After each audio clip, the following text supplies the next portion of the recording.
Hey everybody, welcome back. Hey, real quick before I head out today, Memorial Day is fast approaching, so please do your Pratt Pack a favor. Get out to one of the local social clubs that support our military, whether it be the American Legion Post 580 here in Monaca or your hometown. And by the way, they're looking for marchers in the Memorial Day Parade that will be held Monday, May 28th in Beaver, Pennsylvania.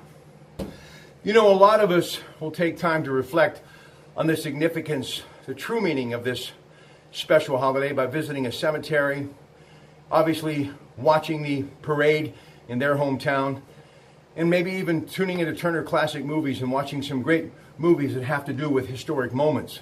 You know, movies that really withstand the test of time. Best Years of Our Lives, The Longest Day, and of course, that great Francis Ford Coppola motion picture Apocalypse Now, and even Saving Private Ryan, the classic from Steven Spielberg starring Tom Hanks. There were so many.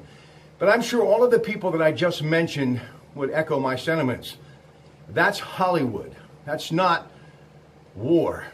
War is something that only a chosen few have the ability to overcome all of the obstacles. If they get through that time on the battlefront without a scar, many of them deal with things mentally that you and I can't even comprehend.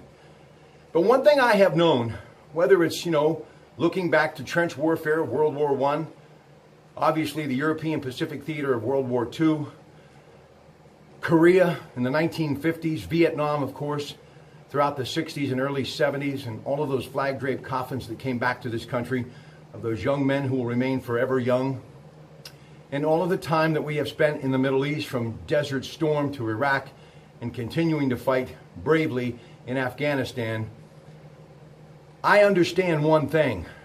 These are the best of the best, these men and women of our military. And I am so fortunate that I never had to find myself on a battlefront in a foxhole defending this country's freedom. But I make it a point, as I do telling my children, well, from just about the time they could comprehend, that we must never, ever forget the sacrifices that are made. So, as we get ready to celebrate, I salute all of you. And I want to remind you, it's a tradition. We'll be together on Memorial Day, Rob Pratt, Monday night. We start at 7 p.m., giving you a chance to talk about the heroes that did and still walk amongst us. Not great athletes, not movie stars, but men and women who have fought and served for our country. And we'll be joined by Bob Dvorak, award-winning author, has done so many things to promote the military, currently spending some time in Fort Bragg working on his latest project, paying tribute to the men of the Vietnam era. And Tony Accomando, Friends of Da Nang and Service Dogs for Veterans, also will be with us. Talking to Dylan Raymond the other night and Jack Wagner, it just solidifies what I have said before. Without the men and women of the military, none of this in this great country would be possible.